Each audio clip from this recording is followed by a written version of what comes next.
One of my goals when I started this channel was to show how compost, worm castings, and mulch from free local resources provide all the nutrients that our plants need.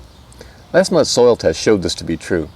Not only that, it showed that we had very high levels of many nutrients, and that we can begin to reduce our compost applications in order to bring down these very large surpluses. I heard from a number of you who said that your soil was probably years away from nutrient surpluses. While this is no doubt true for some, I'd be willing to bet that many of you already have nutrient surpluses, especially if you're growing in raised beds with plenty of compost. Today I'll talk about why I believe that to be true, but first I'll give a little background on how we've amended the soil over the years and how long I think it took to reach nutrient surpluses. Though our garden currently consists mostly of raised beds, just a couple of years ago, these two were the only raised beds in the garden. Other than this bed along the fence, which we've had for 20 years, and the two raised beds I just showed you, the rest of the beds were initially gradually built up over the past 6 years, with annual applications of compost, worm castings, and mulch from free local resources. Each year we applied about 1 to 2 inches of compost and worm castings combined, and about 3 inches of mulch on top of our native soil, which consists of clay subsoil and silty topsoil. We didn't use any store-bought fertilizers.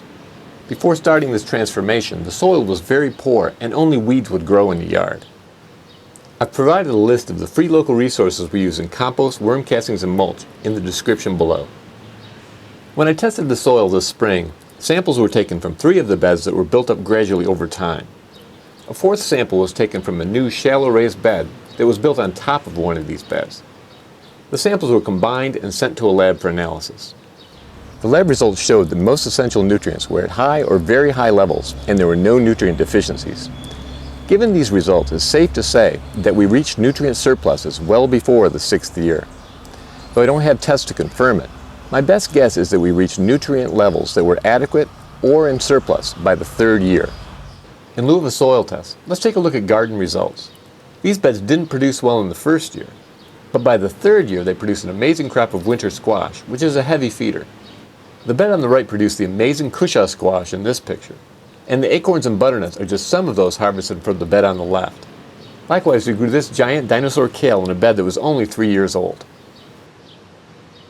Given the results in our garden, I'm confident that annual applications of compost, worm castings, and mulch provided more than enough nutrients for our plants after only 3 years, despite the fact we started with very poor soil. Of course, this time frame will vary from garden to garden, depending on soil type and other factors. But what if instead of gradually improving your native soil, you build a deep raised bed and fill it with your own soil mix, which includes plenty of compost and worm castings? How long will it take to reach nutrient surpluses? Thanks to Stephen from Alberta Urban Garden, we have some hard data to help answer that question. Last spring, Stephen built new raised beds that were about 1 foot deep. He filled them with equal parts soil-free potting mix, compost, and worm castings. He also applied mulch to the beds and didn't use any store-bought fertilizers. At the end of the growing season, he had the soil tested and found that it had sufficient or surplus levels of all essential and beneficial nutrients that were included in the test. He repeated the test again this spring with similar results. So if you're growing in deep raised beds and using a soil mix similar to Stephen's, you won't have to wait 3 years for nutrient surpluses. You may have them right away and won't need additional fertilizers. But what about replacing nutrients that are taken up by plants or lost to leaching? This year Stephen plans to amend his garden beds only with mulch, and he'll do a soil test in the fall to see if mulch maintains nutrient levels once they're established. As I've shared in my Do Nothing Gardening series, I'll be making much less compost going forward, and instead will shift my emphasis to more passive soil management strategies like mulching and slow composting with worms. I'll conduct an annual soil test to assess the impact of these changes over time. Given the results so far, I'm confident that we'll be able to maintain soil fertility using these very low-cost, low-effort strategies. Well, that's all for now.